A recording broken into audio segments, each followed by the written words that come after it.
Both are critical, both are important. Now you need to ask the question to yourself, how come you are discussing about these specific risks? What is our subject? Our subject is performance strategy. Our subject is risk and control strategy. So, initial part of the syllabus talked about general risk management, not being specific to any of the risks. Now, in this area, we are going into the specific risk. In this area, we are going to the specific risk. We are going to the risk such as the financial risk management. We are going to risk such as the IT controls, because they are the biggest risk in today's world now. Well, 100 years ago, we would have talked about the risk of fire. Well, not that it's not there now. 100 years ago, we would have talked about risk of flooding. Not that it's not there now. But these risks are more critical, having a greater impact for the business today. Right? So, if you look at foreign exchange risk, you need to know the basic concepts first. Basic concepts are, you have the two rates given. Bank will always use the rate that is better for them, and the why a company takes a foreign exchange risk. Never underestimate the risk of foreign exchange. Even if you are not importing anything from overseas countries, even if you are not selling anything to overseas countries, yet you can have a foreign exchange risk. We can talk about enough companies in UK that got bankrupt. They were not importing anything, they were not exporting anything. Because if you have competition in your country, in your region, who are from different countries, then you will have a direct impact from that. So this is a risk you can't just avoid. So you need to go into, and you must be able to, as students, you must be able to identify the risk first. Second is how to mitigate, how to reduce the risk. Let me list the methods of reducing the risk first. Then we'll go through details of each one given the time. Forward contract, a simple method of minimizing risk. Option contract, a simple method of minimizing risk. MMH, money market hedge, a simple method of minimizing risk. Futures, I don't know whether I can call it simple, purely because we don't have it here in Sri Lanka yet. Futures is one of the ways to minimize risk. Swap, currency swap is another way to minimize risk. So there are 5 methods to minimize risk. Now, I am concentrating only about the external methods. There are internal methods which are easy for you to go through. So now in the external method, let me go through the list again. Forward contracts, option contract, money market hedge, futures, swap. Except for swap, you get calculation questions from all 4. So we need to go through these 4 in little detail so you understand the logic behind it, so you can do any question that you are going to get on the exam day. That will be just after this break. Thank you.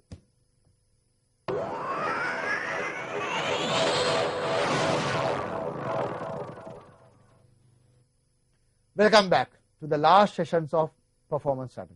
So I gave a list of methods to minimize the foreign exchange risk. Let's take one by them and we'll have a quick discussion about each one.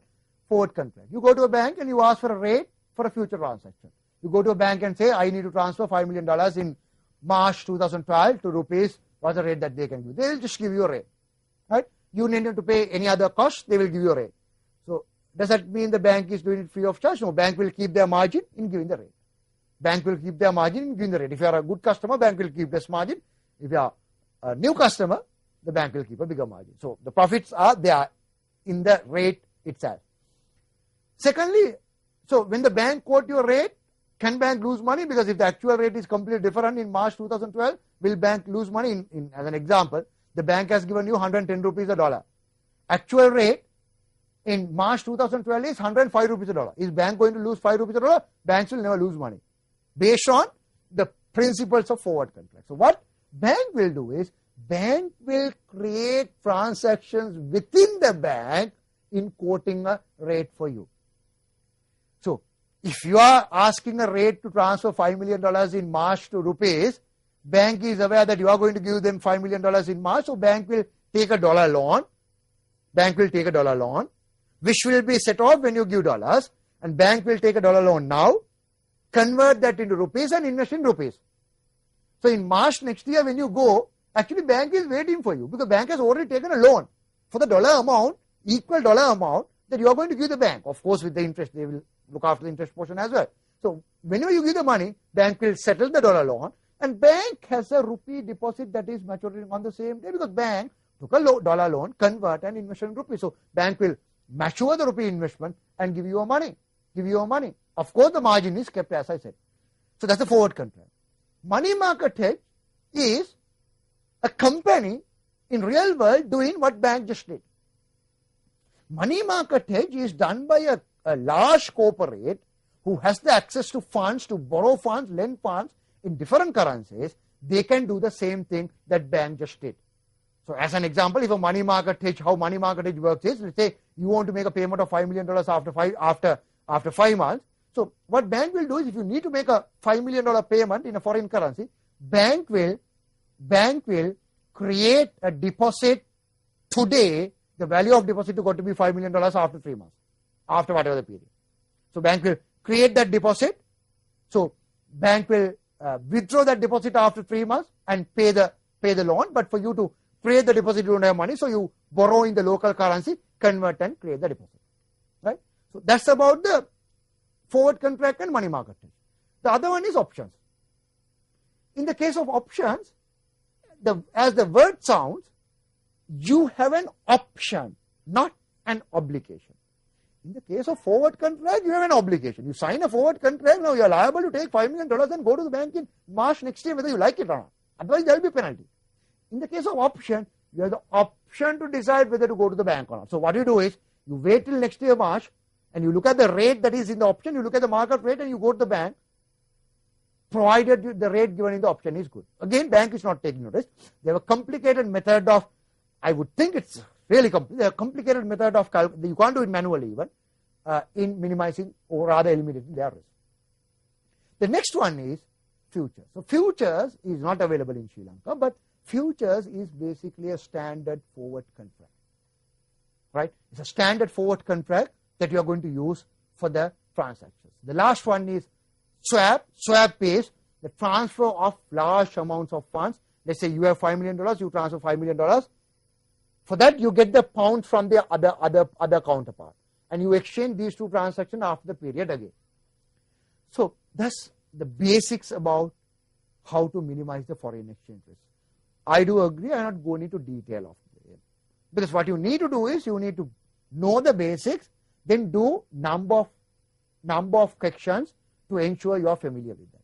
The reason why I don't want to go into detail of that is, I would like now you to address some common issues.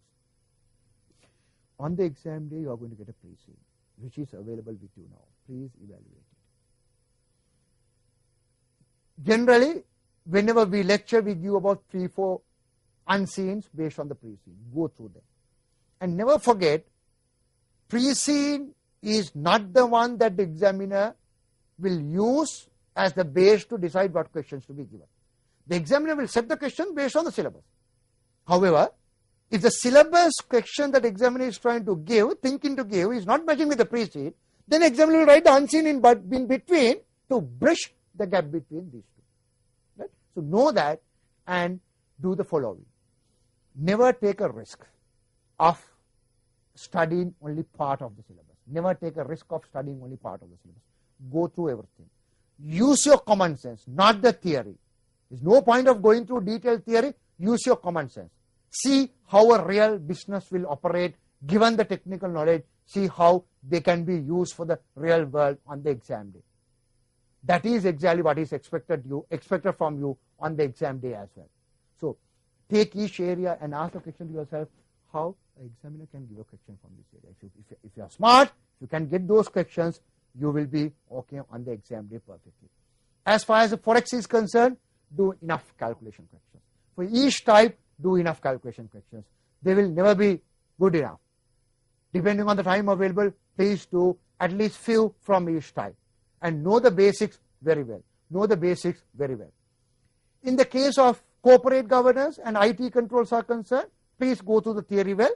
You will hopefully get more or less theory questions related to a case study. But real practical questions would be from the risk identification. So that's critical. Go through all the past paper questions.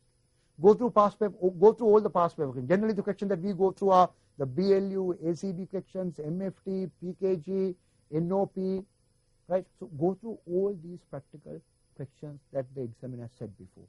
Use the risk and control strategy past paper questions as well, because there's never a syllabus change. There's only a change in the study weightage only. So go through, those questions are valid as much as your last paper. Don't forget that there are 4 exams in a year.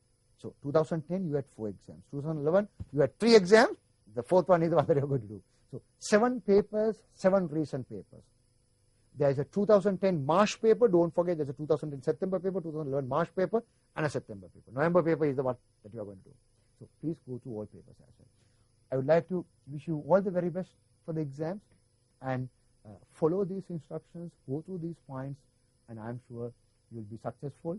And I wish you all the best for the exams, and I wish you to do top cima next year and have a great career in management accounting. Thank you very much.